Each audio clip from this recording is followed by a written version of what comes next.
영상으로 함께 예배하시는 모든 성도님들과 가정 가운데 하나님 평강에 함께 하시길 축복합니다. 우리 함께 말씀 보겠습니다. 출애굽기 6장 7절 말씀입니다. 출애굽기 6장 7절 말씀 우리 함께 읽겠습니다.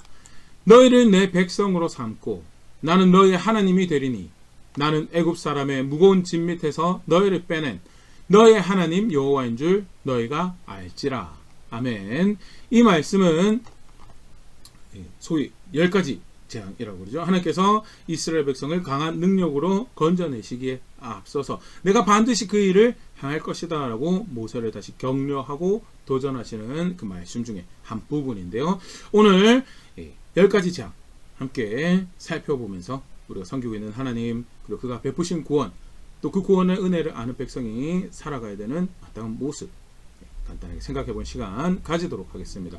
우리 지난 시간 살펴본 것처럼요, 하나님께서 모세를 통해서 백성을 건지시기로 작정하시고 계획하시고 그 모세를 바로 앞에 세우십니다. 내 백성을 보내라 라고 모세를 통해서 바로에게 하나님께서 말씀하셨을 때 바로의 대답이 그렇죠. 여호와가 누구이긴데 내가 그의 말을 들으리오. 나 그의 말을 들을 이유가 없다라고 이야기하면서 오히려 그 강팍함과 완고함을 드러내죠. 정작 이스라엘 백성들조차도 바로의 편에 서서 모세와 아론을 원망하는 그런 상황이 펼쳐졌던 거 우리가 살펴봤었는데요. 마치 하나님께서 계획하신 것이 실패한 것처럼 여겨지는 그 상황에서 출애굽기 6장 1절에 하나님께서 모세에게 다시 분명히 이야기하시죠. 내가 계획한 것 뜻한 거 내가 반드시 이룰 것이다 라고 말씀하시고요. 그리고 7장부터 10가지 재앙을 펼쳐가시는데 그 사이에 내가 왜 그 일을 하는가에 대해서 간략하게 다시 설명을 해주십니다. 먼저 그 2가지 정도로 하나님께서 백성을 건져내시는 이유, 출애굽 사건이 발생하는 이유에 대해서 2가지 정도 우리가 성경에서 찾아볼 수가 있는데요. 먼저는 출애굽기 6장 6절에서 8절 말씀입니다. 출애굽기 6장 6절에서 8절 말씀. 그러므로 이스라엘 자손에게 말하기를 나는 여호와라. 내가 애굽 사람의 무거운 짐 밑에서 너희를 빼내며 그들의 노역에서 너희를 건지며 편팔과 여러 큰 심판들로 너희를 속량하며. 먼저는 백성을, 어려운 가운데 있는 백성을, 억압 가운데 있는 백성을 건져내시겠다라는 것이 6장 6절에서 말씀하시고 있죠. 건져내시고 난 후에 7절 너희를 내 백성으로 삼고 나는 너의 하나님이 되리니 나는 이 애굽 사람의 무거운 짐 밑에서 너희를 빼낸 너의 하나님 여호와인 줄 너희가 알지라 라면서, 그리고 내가 단순히 억압 밑에서 노역 밑에서 살아가던 거에 대해서 건져내실 뿐만 아니라 내 백성 되게 하겠다라는 것이 하나님의 이 출애굽 사건을 하는 그 분명한 계획과 뜻인 것에 대해서 7절에서 오늘 이거 요저 말씀이죠. 밝히시고요. 내 백성이 되게 하겠다고 세 번째 말씀하신 것이 8절 내가 아브라함과 이삭과 야곱에게 주기로 맹세한 땅으로 너희를 인도하고 그 땅을 너에게 주어 기업을 삼게 하리라. 나는 여호와라 하셨다 하라. 소위 말하는 젖과 꿀이 흐르는 땅 가나안 땅을 너에게 주겠다라고 말씀하신 거고요. 여기 이 가나안 땅은 다름 아닌 하나님 나라에 대한 영원하신 그 하나님 나라에 대한 예고편과 같은, 그래서 쉽게 말해서 건져내고 백성 되게 하고 영원한 나라로 내가 들어가게 하겠다, 내 나라에 살게 하겠다라는 것이 하나님께서 첫 번째 이 출애굽 사건을 행하시는 목적이죠. 좀 더 간단하게 표현하면요, 내가 그들의 하나님이 되고 그들이 내 백성이 되게 하기 위해서 내가 그들을 건져내겠다, 그들은 내 백성 되게 그들 그 나라로 인도해 가겠다라고 말씀하신 거죠. 특별히 모세에게 이것을 말씀하시면서 이것을 강화하고 반드시 이 일을 행하실 것에 대해서 보충해서 말씀하신 것이 출애굽기 6장 3절 말씀을 볼 수 있는데요. 내가 아브라함과 이삭과 야곱에게 전능의 하나님으로 나타났으나 나의 이름이 여호와로는 그들에게 알리지 아니하였고 너희 조상들에게 내가 전능한 존재로서 나를 보여주긴 했지만 내가 여호와로는 알리지 않았다. 여기서 여호와로 알리지 않았다라는 것 학자들이 2가지로 이렇게 생각하는데, 실제로 정말 여호와라는 이름을 알리지 않았다라는 것과 여호와라는 이름은 사용하고 알리셨지만 여기서 오늘 본문에서 이야기하는 여호와라는 의미에 대해서 말씀하지 않았다라는 그런 이해를 하는데요. 물론 이 출애굽기, 창세기, 출애굽기, 또 레위기, 민수기, 신명기, 모세가 기록한 걸로 알려져 있어서 이미 모세가 기록할 때 여호와라는 이름을 알고 있어서 창세기에 이제 여호와라는 이름이 등장을 하긴 하지만요, 개인적으로는 2번째 여호와라는 이름을 알려주시긴 했지만 본문에서 사용하고 있는 그런 의미에서 전능한 하나님 이상의 그 의미로서의 여호와를 이제 알리지 않았다는. 그러면 여호와는 무슨 뜻인가라고 할 때 우리가 앞서 출애굽기 3장 14절에서 봤었죠.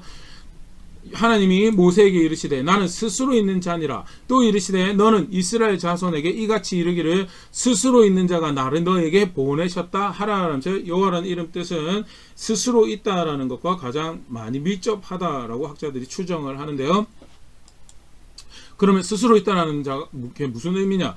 행하시고자 하시는 일에 대해서 특별히 이제 오늘 본문 같은 경우에는 약속하신 일에 대해서 그것을 이루시는 것에 있어서 어떤 것도 장애나 방해가 될 수 없는 권위와 능력과 지혜와 지식을 가지신 그런 존재다. 특별히 약속에 신실하신 언약의 하나님 구원자이시다라는 것이 담겨 있는 의미가 내가 여호와다. 내가 여호와는 그들에게 알리지 않았다라는 것이 의미하는 바를 학자들이 이해를 하고 전능하실 뿐만 아니라 그가 약속하신 것에 대해서 그렇게 신실하게 이루어가시고 그 일을 하고자 하기에 부족함이 없는 권위와 능력과 지혜와 지식, 자유함을 가지고 있는 그런 존재가 바로 하나님이시고 내가 그런 존재로서 반드시 그 일을 할 것이고 내가 여호와임을 그들로 너로 보게 하겠다라는 것이 이제 하나님께서 모세에게 다시 한번 이야기를 하시는 거죠.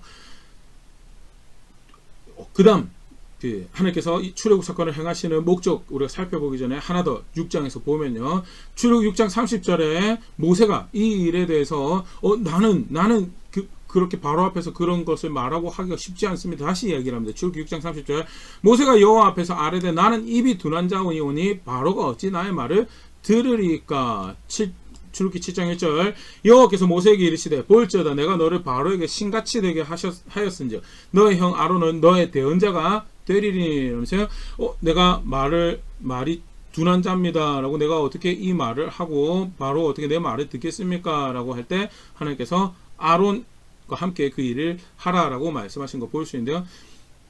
그냥 문자 그대로 입이 둔하고 그 아론과 같이 해라 그것도 볼 수 있지만요.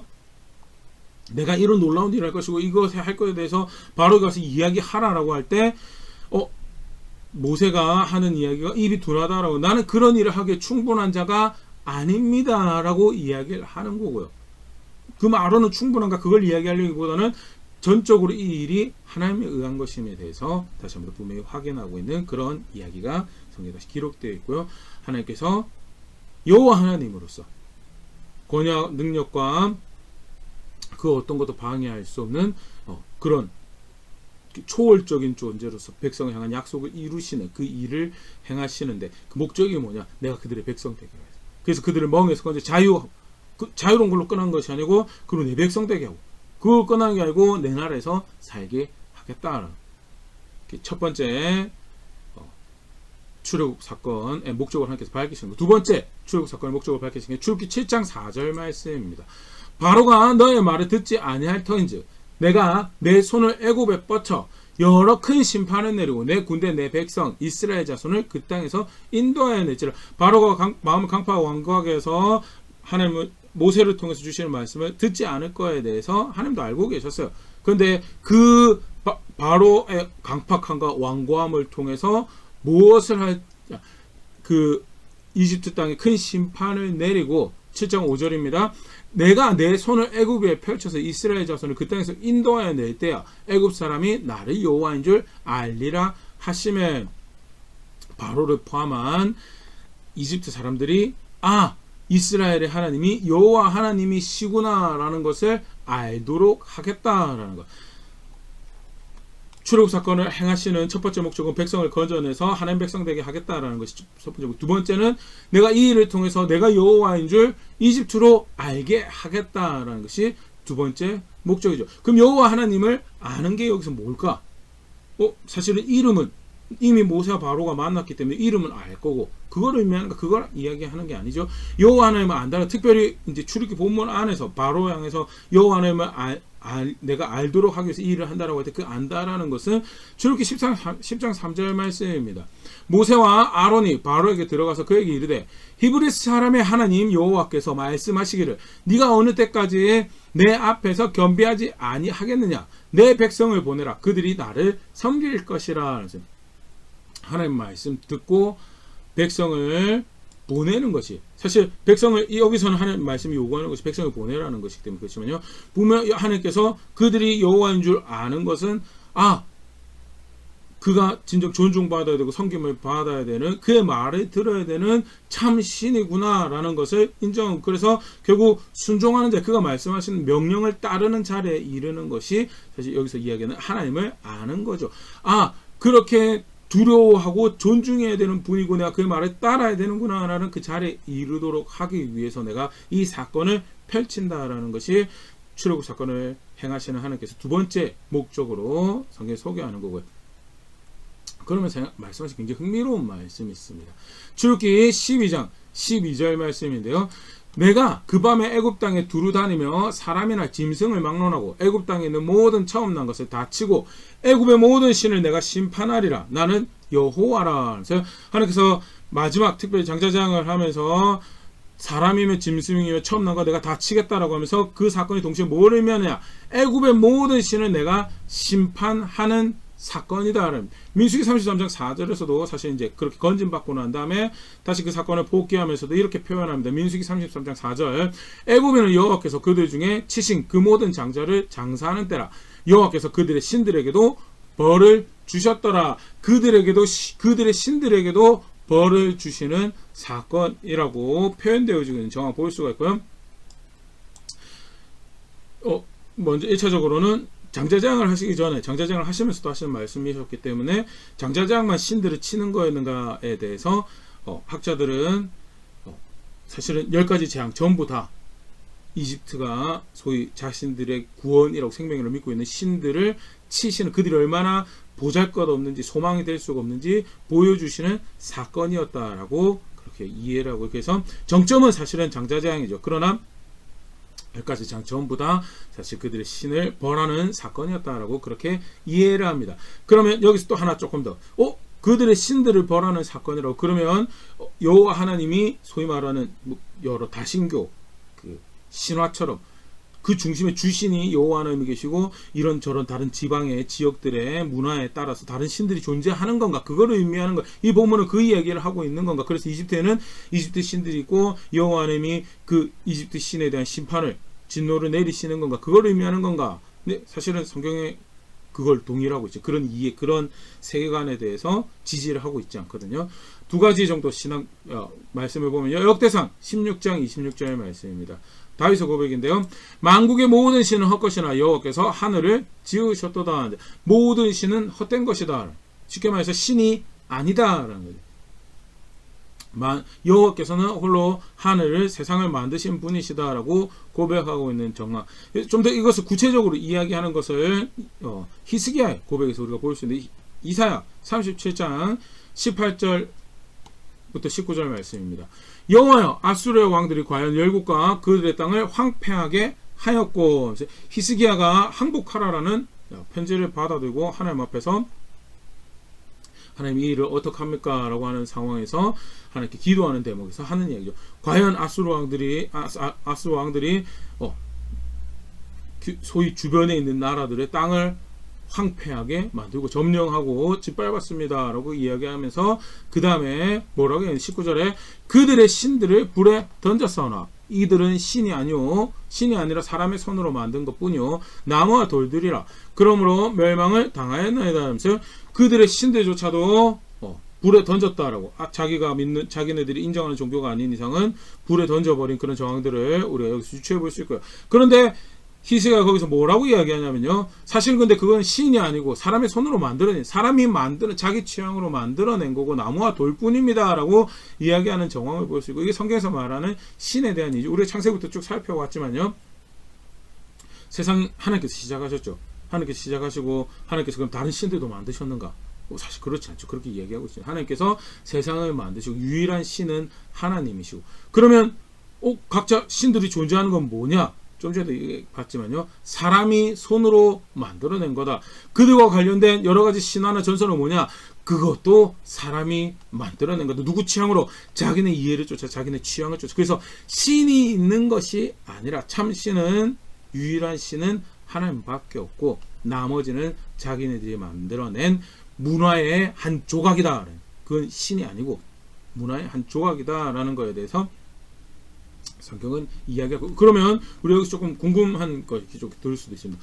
그러면 그들이 신의 이름으로 어떤 기적 같은 거 행하고 또 특별한 능력 같은 거 행하는 거, 그건 어떻게 이해해야 됩니까? 그거는 그 신이 있어서 발생하는 일이 아닙니까? 라고 사실은 반문을 할 수가 있거든요. 근데 우리가 지금 살펴본 것처럼 성경에서는 하나님 말고 다른 신은 없다라는 것이 가르치고 있는 거예요. 그러면 그 다른 신의 이름으로 행하는, 또는 다른 신에게 어떤 기도를 하거나 어떤 헌신을 했을 때 그 보상을 해주거나 그런 건 어떻게 해석을 해야 되는가라고 할 때, 성경에서 우리가 정확하게 직접적으로 답을 주지는 않지만 유추해 볼 수 있는 게 있어요. 그게 뭐냐면, 하나님이 계시는데, 참신이신 하나님이 계시는데 그를 대적하는 세력이 있죠. 사탄이라고, 속이는 자 또는 대적하는 자라고 일컬어지는 사탄이 있는데, 이 사탄이 권위를 가지고 있고, 그것을 예수님을 시험하는 장면에서 내가 넘겨주겠다라고 이야기하는 정황이 펼쳐지거든요. 누가복음 4장 5절부터입니다. 마귀가 또 예수를 이끌고 올라가서 순식간에 천하만국을 보이며, 6절, 이르되 이 모든 권위와 그 영광을 내가 너에게 주리라. 이것은 나에게 넘겨준 것이므로 내가 원하는 자에게 주노라 라면서, 나에게 넘겨준 권위가 있다. 넘겨준 권위가 있다. 원래 자기 게 아니에요. 근데 누가 넘겨줬을 거야? 태초에 아담이 범죄하면서 권위를 넘겨주죠. 원래 사실은 하나님께서 세상을 만드시고 하나님의 형상이라고 권위자라고 만든 존재는 사람이었어요. 아담이었어요. 근데 그가 범죄함으로 누구의 길에 무릎을 꿇고 누구의 길을 따랐죠? 마귀, 사단의 길, 미혹하는 자의, 하나님을 대적하는 자의 길을 따르고, 그러면서 자신에게 주어진 권위를 그에게 넘겨주게 된 정황이고요. 넘겨준 권위를 가지고 또 미혹하고 속이는 그런 일을 하고 있는 게 이 사단의 모습이다라는, 실제로 에베소서 2장 2절에서도요 이렇게 표현을 하고 있습니다. 그때 너희는 그 가운데서 행하여 이 세상 풍조를 따르고 세상의 공중의 권세 잡은 자를 따랐으니 곧 지금 불순종의 아들들 가운데서 역사하는 영이라. 불순종의 아들들 가운데 역사하는 영, 이제 소위 말하는 사단이죠. 근데 그 영을 따라서 불순종하고 있으면 그게 뭐냐? 공중의 권세 잡은 자를 따르는 거다. 그의 권위 아래, 그의 질서 안에 자리에 순복시켜 넘어가는 거. 다르게 표현하면 자기가 권위를 넘겨주게 되는 거죠. 내 나로는 충분하지 않고 내 힘으로, 내 능력으로는 충분하지 않고 좀 도와줬으면 좋겠다. 근데 자기 취향으로 신을 만들어내요. 그러면서 열심히 거기에다가 권위를 넘겨줘. 거기에 절하고 거기에 소원을 말하고 거기에 신앙을 표현하면서 권위를 넘겨줘. 그 권위를 가지고 미혹하고 더 속이고 하나님 따를 수 없도록 그릇된 두려움에 더 휩싸이게 만드는 것이 사실 사단이 하는 일이고요. 성경에서 가르치는 그런 이해로 봤을 때 더더군다나 다른 신은 존재하지 않는다. 다만 우리가 우리의 불편한 마음을 가지고 우리의 그릇된 종교적 심리를 가지고 권위를 넘겨준 그런 모습에 해당하는 거고요. 그런 측면에서 내가 신들을 심판한다라는 정황을 보면요, 소위 말하는 이집트 사람들이 이집트도 굉장히 다신 색채를 가지고 있거든요. 다양한 신이, 강의 신이 있고 해의 신이 있고 다양한 신들이, 소의 신이 있고 뱀 신이 있고 정말 오만과 떼만거가 다 신인 그런 문화인데, 다르게 표현하면 오만과 떼만거 그런 신들이 도움을 받아가지고 내가 잘 살아가고 그것이 내 소망입니다라고 고백하는 상황에서 그들이 소망이 될 수가 없더라고 이야기하신 것이 하나님께서 행하신 10가지 재앙이고, 다르게 표현하면 내가 유일한 소망이고 너희가 두려워하고 너희가 따라야 될 존재다. 그게 사실 여호와인 줄 알리라라고 말씀하시는 그런 모습이고요. 여기까지 재앙, 이스라엘 백성들이 이집트 건져내시는 그 모든 사역들의 모습은요, 그렇게 하나님께서 진정한 생명이시고 구원이신 것을 이집트 사람들에게도 보여주시는 그런 사건이었다는, 그것이 이제 6장, 7장에서 하나님께서 말씀하시는 거죠. 건져내서 내 백성 되게 하고 내 나라에 살게 하겠다라는 것. 구원받은 백성이 단순히 자유롭게 되었다는 거기서 끝나는 거고, 성기는 하나님이 있고 그의 나라에서 살아가는 백성으로 살아가는 모습을 갖춰야 된다는 것. 그건 처음 구원하실 때부터 하나님께서 가지고 계셨던 계획인 것. 다시 한번 더 확인할 수 있고 간접적으로 확인할 수 있고, 내 백성이 되게 하고 내가 그의 하나님 될 것이다라는, 그게 사실 구원사역의 목적이죠. 두 번째, 그리고 나를 여호와인 줄 다른 소망이 없다는. 다른 소망이 된 게 있어서 마치 그거 믿고 내가 여호와의 말을 왜 들으리까라고 하는 그 모든 상황에서 나머지 거는 소망이 될 수 없고 나머지 건 구원이 될 수가 없다라는 거 보여주시는 사건이 뭐냐? 이스라엘 백성들을 이집트에서 건져내시는 그 사건이었다라는 거. 두 가지 꼭 기억해. 그런 관점에서 사실 10가지 재앙을 봐야지 사실 하나님께서 행하시는 그 사건을 이해할 수 있는 거죠. 하나님께서 모세를 바로에게 보내십니다. 그래서 그리고 표적으로 주셨던 거 그거 행하라라고 하시고 지팡이를 던져서 뱀이 되게 하죠. 근데 소위 말하는 바로의 주술사들도 그 일을 똑같이 하는 그런 상황에서 바로가 마음을 강팍하고 완고하게 해서 모세의 말을 듣지 않습니다. 하나님께서 이제 10가지 재앙을 시작하시죠. 첫 번째 출애굽기 7장 10절 말씀, 7장 20절 말씀입니다. 모세와 아론이 여호와께서 명령하신 대로 행하여 바로와 그의 신하의 목전에서 지팡이를 들어 나일강을 치니 그 물이 다 피로 변하고 나일강 물이 피로 변하는 일이 발생은 단순히 색깔만 빨간색으로 변한 것이 아니고요. 일이 어떻게 진행되느냐? 물이 피로 변하는데 출애굽기 7장 21절 나일강에 고기가 죽고 그 물에서는 악취가 나니 애굽 사람들이 나일강 물을 마시지 못하며 애굽 온 땅에는 피가 있으나 고기가 죽고 악취가 나서 진짜 피로 변하고요. 그것이 더 이상 생명의 근원이 되지 못하는 그런 상황이 발생 그것이 애굽 온 땅에 있었다라고 성경은 기록을 하고 있고요. 쉽게 말해서 이스라엘 백성, 이집트 사람들이 대표적으로 자기를 풍요롭게 하고 먹이고 생명의 근원이다라고 하는 존재가 나일강이죠. 그래서 나일강 관련한 신들도 여러 만들고 강에서 사는 생물들 가지고도 여러 신들을 만들어냈던 것이 사실은 우리가 알고 있는 이집트 신 모습이죠. 굳이 여기 어떤 신들을 이집트 신화를 공부하고 싶지는 않고요. 그러나 분명한 것은 나일강의 풍요로움 그 번성의 가장 기초적인 역할을 하고 있던 것이 나일강인데 근데 그것이 더 이상 생명을 품지 못하고 생명을 내지 못하는 하나님께서 그것은 너희가 그게 생명이 될 거라고 믿고 있느냐? 그것 절대 생명이 되지 못한 오히려 내가 만든 질서에 따라서 너희가 나일강을 통해서 풍요로움을 얻고 있었던 것이다. 내가 그것을 거둬갈 때 그것은 더 이상 너에게 생명을 줄 수 없는 것이 될 것이다 라고 악취를 내고 물을 공급받지 못하는 그런 일이 발생을 하더라.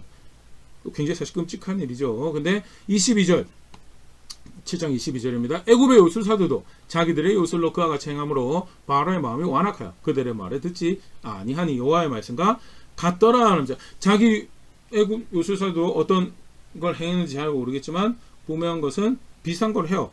바로의 마음이 완악하여 강복하여서 여호와의 말씀을 듣지 않더라라는 첫 번째 재앙이 그렇게 해서 지나갑니다. 두 번째 출애굽기 8장 5절 말씀입니다.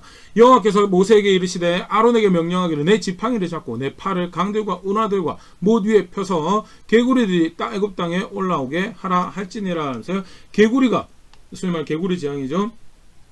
이번에도 물과 관련된 강과 운하와 못 위에서 개구리들이 애굽 땅에 올라오는 그런 일이 발생을 합니다. 개구리들이 엄청 나타나니까 사실 굉장히 딱히 막 생명에 위협받는 것은 아니지만 굉장히 괴로운 일이 발생하죠. 바로가 모세와 아론을 부릅니다. 출애굽기 8장 8절 바로가 모세와 아론을 불러 이르되 여호와께 구하여 나와 내 백성에게서 개구리를 떠나게 하라. 내가 이 백성을 보내리니 그들이 여호와께 제사를 드릴 것이니라 하면서 개구리 좀 제발 좀 떠나게 하더라. 내가 백성 보내겠다라고 그렇게 바로가 이야기를 합니다. 하나님께서 모세가 언제 떠나게 할까요? 내일 하라라고 할 때 모세가 그 앞에서 그렇게 하고 개구리가 실제로 가정에서 또 백성들과 신에서 왕궁에서 빠져나와서 모여서 더미가 돼 쌓여서 죽습니다. 성경에서 그게 악취가 났다라고 그렇게까지 소개를 하는데 실제로 그만큼 개구리가 이집트 사람들을 괴롭게 만든 것은 단순히 어떤 환상이나 비전이나 홀로그램 같은 그런 일이 아니고 실제적으로 그들의 삶에 개구리가 난입해서 불편하게 만든 사건이고 그 개구리가 모여서 죽었을 때 악취가 나서 괴로워서 숨을 쉴 수가 없었다라고 그렇게 표현되어지고 있는 정황이다라는 것. 출애굽기 8장 15절 말씀인데 이 일이 어떻게 마무리되는 두 번째 재앙인데요. 그러나 바로가 숨을 쉴 수 있게 됨을 보았을 때 그의 마음을 완강하게 하여 그들의 말을 듣지 아니하였으니 여호와께서 말씀하신 것과 같더라. 바로가 숨을 쉴 수 있게 되었을 때 그 마음을 완강하게 해서 내가 보내겠다 하지만 나 못 보내겠다라고 그들의 말을 듣지 않았다. 그리고 이것은 여호와께서 말씀하신 거예요. 하나님께서 허용하신 시간 기회 안에서 바로는 더욱더 강팍함과 완고함을 부여잡았더라. 세 번째 재앙입니다. 출애굽기 8장 16절 여호와께서 모세에게 이르시되 아론에게 명령하기를 내 지팡이를 들어 땅에 티끌을 치라 하라. 그것이 애굽 온 땅에서 이가 되리라. 성경에서는 한글 성경에서 우리가 이해하기 편한 이제 한국식 이죠. 이라고 흡혈 곤충인데 사람을 굉장히 피곤하게 만드는 그런 이로 기록이 되어 있는데 학자들 설명에는 이보다는 모기에 가까운 흡혈 곤충으로 상상을 하면 이렇게 더 본래 의미에 더 이렇게 맞을 것 같다라고 그렇게 이야기를 합니다. 분명한 것은 이것 역시 사실은 목숨을 위협하지는 않습니다. 그러나 우리 이 얼마 전에 빈대가 또 아주 유행해가지고 기는데 그 빈대 소탕하려고 하면 초가상과 집 다 태워야 된다는 그런 이야기만큼 흡혈하는 곤충이 굉장히 사람을 피곤하게 만들고 어렵게 만들고 퇴치하는 것도 사실 그렇죠. 근데 더더군다나 하나님께서 개입하셔서 티끌이 온 이집트 온 땅에 이가 되는 한글 성표현으로 이가 되는 그런 일이 발생을 하고요. 얼마나 실제적이니 괴로워요. 근데 그래서 바로가 요술사들에게 너네도 할 수 있는지에 대해서 이야기를 합니다. 18절 요술사들도 자기 요술로 그같이 행하여 이를 생기게 하려 했으나 못하였고 이가 사람과 가축에게 생긴지라. 요술사들도 해보려고 주술사도 그렇게 해보려고 했지만 하나님의 권능이구나 라고 하고 자기들이 할 수 없음에 대해서 발견하죠. 분명한 하나님께서 앞서 6장 7장에서 말씀하신 것처럼 백성을 건져내시기 위해서 이집트를 심판하고 계시며 그 완고함과 강팍함을 심판하고 계시면서 동시에 다른 것이 소망이 될 수 없다라고, 다른 것이 소망이 될 수 없고 너희가 믿는 바 의지하는 바 그 어떤 것도 너희가 소망이 되지 못하고 오직 내가 생명이고 구원이다라는 것을 확인을 하죠. 출애굽기 8장 19절 요술사가 바로에게 말하되 이는 하나님의 권능이니이다 하였으나 바로의 마음이 완악하게 되어 그들의 말을 듣지 아니하였으니 여호와의 말씀과 같더라. 여전히 이런 괴로운 상황에서도 바로가 마음을 완악하게 해서 듣지 않습니다. 계속해서 네 번째 재앙으로 이어집니다. 출애굽기 8장 21절 네가 만일 내 백성을 보내지 아니하면 내가 너와 너의 신하와 너의 백성과 너의 집에 파리떼를 보내리니 애굽 사람의 집집에 파리떼가 가득할 것이며 그들이 사는 땅에도 그러하리라 하면서 모세 아론을 통해서 바로를 다시 기회를 또 주시는 거죠. 근데 듣지 않고요. 파리떼가 온 나라에 가득하게 됩니다. 단순히 그냥 비위생적이라서 또 먹을 것이 있어서 파리 갖고 오는 게 아니고 정말 사람이 살 수 없게 파리떼가 가득하게 되고 바로가 모세와 아론을 부릅니다. 제발 이 파리떼 물러가게 하라고.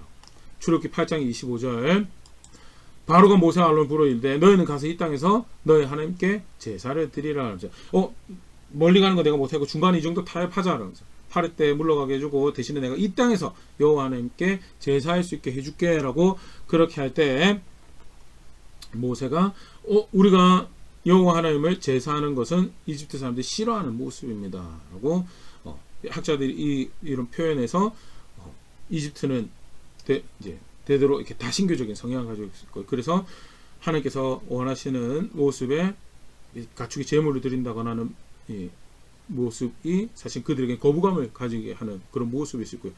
그래서 다툼이나 분란이 생길 수 있는 여지가 있을 수 있다고 모세가 그렇게 변명을 하고 사실 나가는 거죠. 하나님 말씀 그렇게 하면 안 되고 우리 나가야 됩니다라는 것을 바로가 알아들 수 있는 표현으로 설명을 하고 내가 그렇게 할게라고 하고 파리떼 물려달라고 해서 파리떼를 물러가게 합니다. 그런데 물러가니까 어떻게 하죠? 바로가 살만하니까 또 마음을 강팍하게 먹죠. 출애굽기 8장 32절입니다. 그러나 바로가 이때에도 그의 마음을 완강하게 하여 그 백성을 보내지 아니하였더라 하면서 다시 한 번 더 마음을 강팍하고 보내지 않았죠.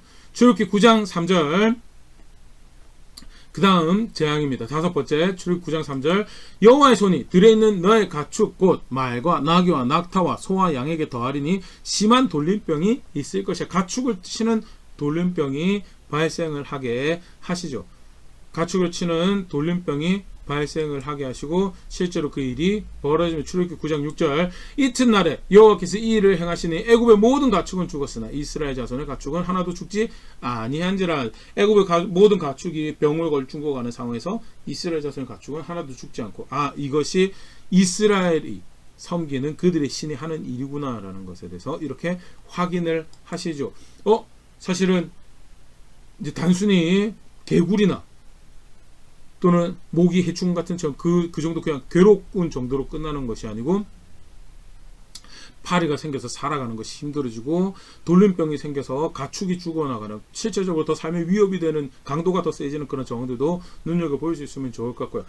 출애굽기 9장 7절입니다. 바로가 사람을 보내어 본즉 이스라엘 가축은 하나도 죽지 아니하였더라. 그러나 바로의 마음이 완강하여 백성을 보내지 아니한지라 하면서 그런 상황에서도 바로가 말을 듣지 않겠다라고 그 강팍함과 완고함을 더 붙들겠다라고 하는 그런 정황들이 펼쳐지고 그 다음 재앙입니다. 출애굽기 9장 9절 말씀 하나님께서 모세에게 화덕에 있는 죄를 지어서 공중에 뿌리라고 하고요. 9절 그 죄가 애굽 온 땅에 티끌이 되어 애굽 온 땅의 사람과 짐승에게 붙어 악성 종기가 생기더라는데 단순히 동물을 치는 것이 아니고 사람들에게도 병이 생기는데요. 목숨을 위협할 만한 그런 병은 아니죠. 그러나 악성 종기가 생겨서 삶이 지독하게 괴로워지는 그런 일이 발생하고요. 출애굽기 9장 11절 요술사들도 악성 종기로 말미암아 모세 앞에 서지 못하니 악성 종기가 요술사들로부터 애굽 모든 사람에게 생겼습니다. 왕궁에서부터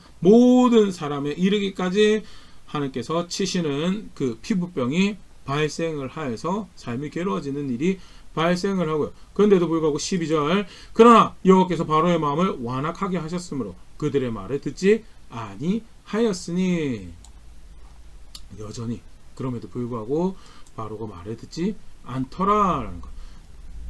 강을 피로 바꾸시고요. 그 다음에 개구리로 이집트를 치시고요. 그 다음에 이가 발생하고 파리가 발생하고 그 다음에 가축들이 죽어나가고 그 다음에 피부병이 발생을 해도 번복을 해서라도 강팍함과 완고함을 끝까지 쥐고 있는 그런 바로 여호와 하나님을 여호와 하나님으로 알기를 거부하는 이런 일들이 주위에서 발생하고 있는 게 바로 안타까운 바로의 모습 또 같이 생각해 볼 수 있으면 좋고요. 그 다음에 7번째 재앙입니다.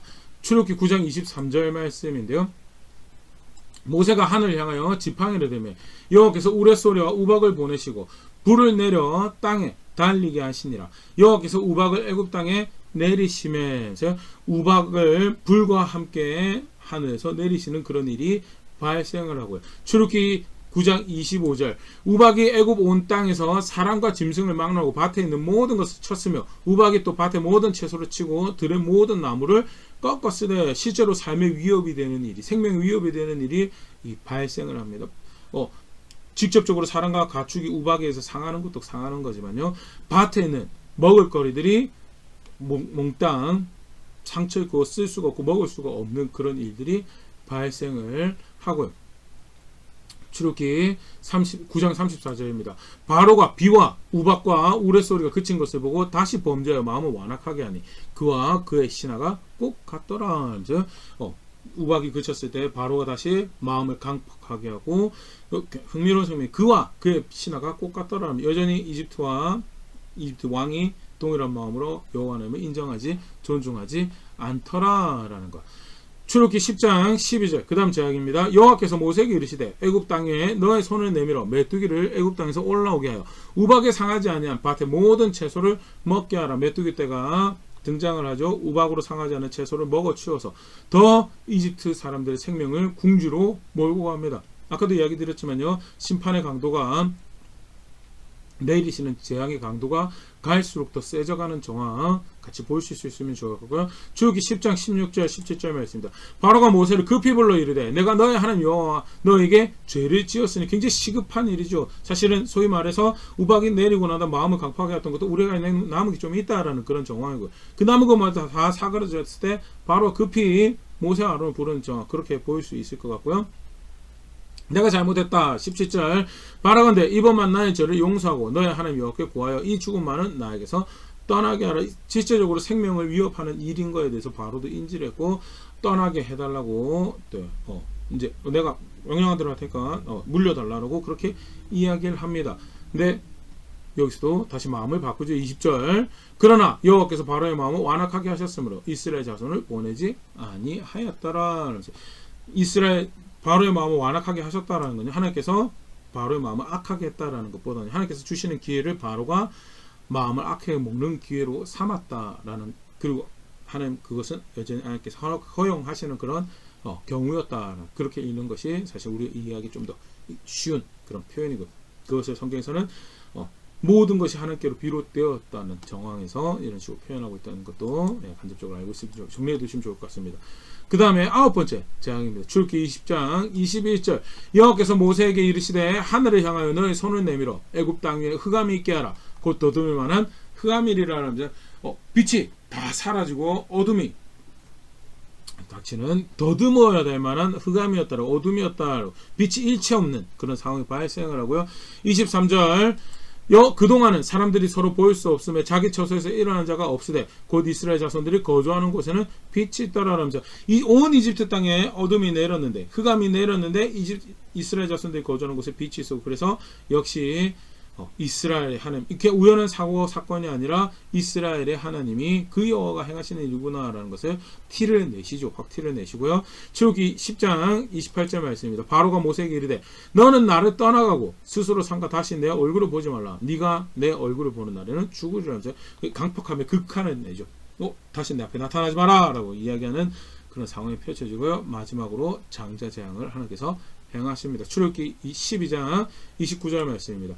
밤중에 여호와께서 애굽 땅에서 모든 처음 난 것 곧 왕이 앉은 바로의 장자로부터 옥에 갇힌 사람 장자까지와 가축의 처음 난 것까지 다 치시면 바로의 아들부터 해서 옥에 갇힌 사람 장자까지 그리고 가축의 처음 난 것까지 하나님께서 천사를 보내서 다 죽이시는 그런 일을 하시고 출애굽기 12장 30절 그 밤에 바로와 그 모든 신하와 모든 애굽 사람이 일어나고 애굽에 큰 부르짖음이 있었으니 이는 그 나라에 죽임당하지 아니한 집이 하나도 없었으면 예외가 없었다는 모든 가정에 처음 난 장자와 처음 난 새끼가 다 죽었다.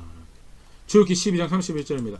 밤에 바로가 모세와 아론을 불러서 이르되 너희와 이스라엘 자손은 일어나 내 백성 가운데서 떠나 너희의 말대로 가서 여호와를 섬기며 여기서 이제 바로가 항복을 하게 되는 상황이 발생을 하게 되는데요. 마지막에 장자재앙은요 다음 시간에 6월절 우리가 살펴보면서 좀 더 자세하게 한번 살펴보고요. 간략하게 여기까지 재앙 우리가 이렇게 살펴봤는데요. 아까도 얘기했듯이 갈수록 강도가 세져가고 있는 상황에서도 9번째 재앙이 이렇게 9번째 재앙까지 바로의 이 강팍함 거기서 피크를 치죠. 너 내 눈앞에 다시 나타나지 말라고 그렇게 말하는 정황까지 펼쳐주면서요. 바로가 자신의 강팍함을 완고함을 내 그래도 여호와 하나님의 말을 듣지 않으리라. 그가 누구기에 내가 그의 말을 들으리요. 내가 신이고 우리에게도 유력한 신들이 많은데 내가 그의 말을 왜 들으리요 하는 상황이 펼쳐지고 하나님께서는 내가 여호와다. 나는 내 백성의 하나님이고 내가 여호와고 만방의 헛것들 앞에서 나만이 유일한 참 신이다라는 것을 너희가 생명을 구원을 받을 때 유일하게 의지해야 돼. 경각시 두려움 가지고 내 앞에 엎드려야 돼. 그 유일한 존재가 나다라는 것을 사실은 이집트 눈 앞에서 다시 확인을 하시는 그런 일들이 발생을 하는데요. 관련해서 한 가지만 또 보고 오늘 마무리하도록 하겠습니다. 실제로 이 사건에 대해서 조금 더 이제 특별히 우박을 내리시기에 앞서서 좀 부연하시는 말씀이 있는데요. 아까도 잠깐 우리가 봤었지만 하나님의 이름을 여호와의 이름을 내가 여호와인 줄 너희가 알리라 하면서 근데 그 실제 이 상황이 이 사건이 그런 사건인 거에 대해서 다시 한 번 더 이렇게 확인을 하는 그런 말씀들이 있는데요. 출애굽기 9장 15절 17절 말씀입니다. 내가 손을 펴서 돌림병으로 너와 너의 백성을 쳤더라면 네가 세상에서 끊어졌을 것이나 돌림병으로 사람을 치시지는 않았죠.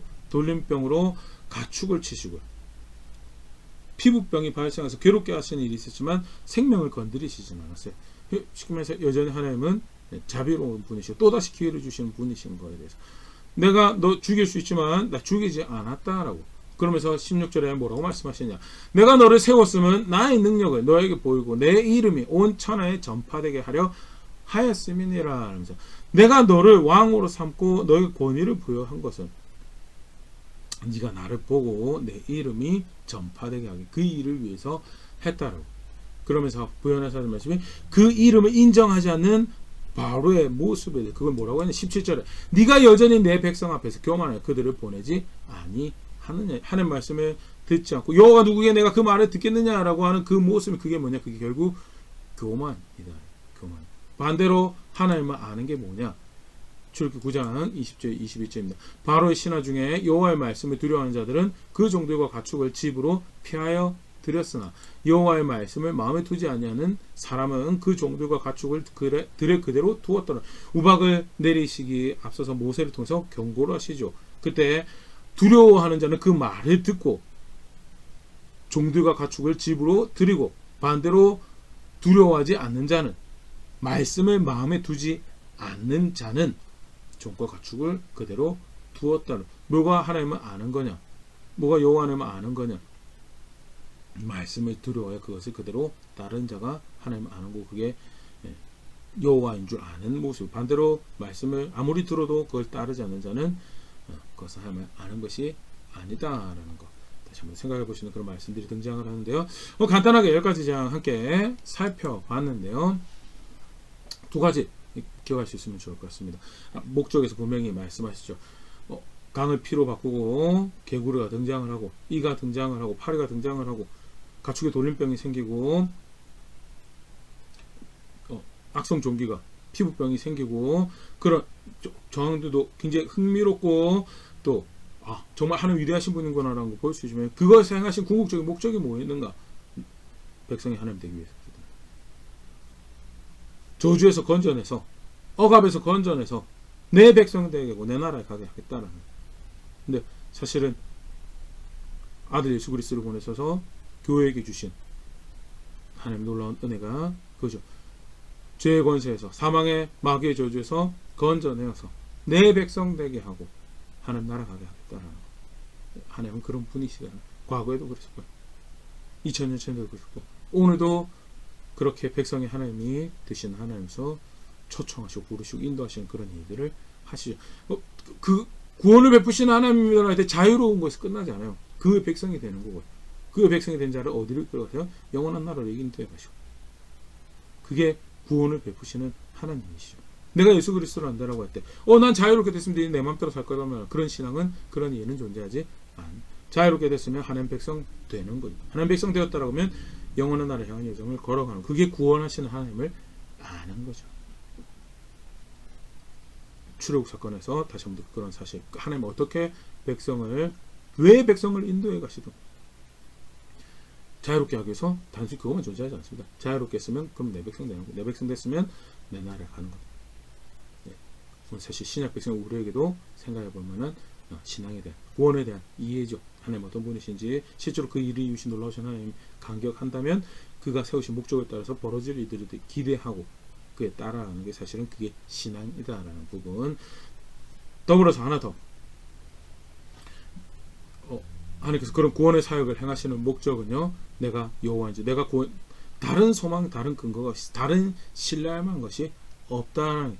바로가 왜 그렇게까지 강파하고, 아까 그 표현에 그런 표현, 그와 그의 신하가 똑같더라, 그의 신하, 그와 그의 신하가 똑같더라라고 이야기하는, 사실은 바로만 강파한 게 아니고 그의 신하도 강파했다라는 거예요.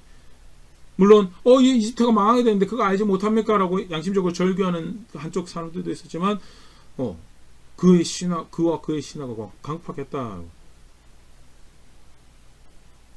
여러 가지, 이집트가 사실은 고대부터 풍요로움으로 굉장히 유명한 그런 나라였죠.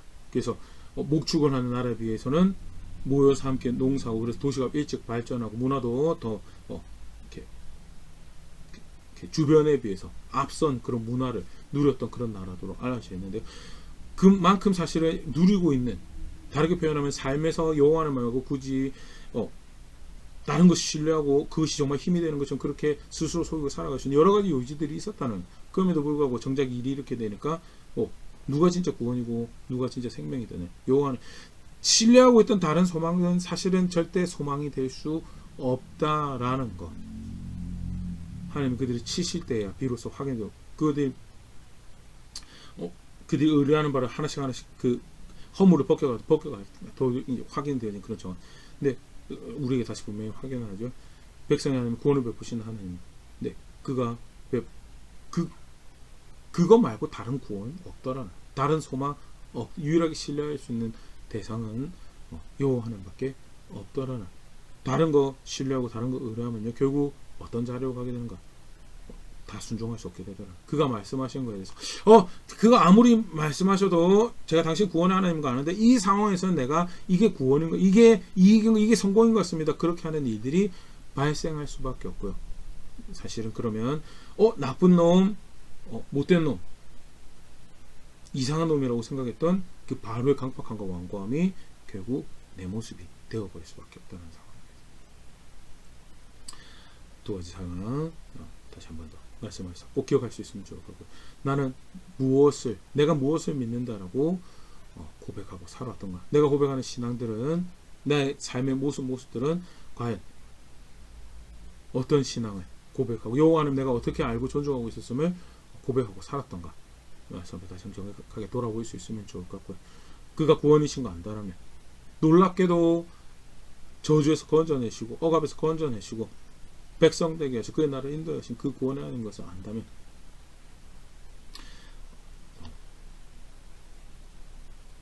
그의 말씀 따라서 맞습니다. 그가 지금도 구원이시고 이 상황에서 구원이시고 이 관계에서도 구원이시고 이 모든 나의 상황에서 그가 유일한 소망입니다라고 고백하고 살아갈 수밖에 없다는 게, 겸손하게 하나하나 그렇게 배워가며 규정하시는 신앙이 있다는, 내가 그를 구원인다 안다라고 해도 규정하시는 신앙, 겸손하게 그렇게 말씀하시는 거 하나하나 따라 살아내며 내가 베푸신 구원을 알고 있고 그 은혜를 알고 있습니다. 그리고 그가 여전히 나의 구원이시고 나의 소망이십니다라고 고백한 자는 그건 제가 될 수 있으면 좋을 거고요.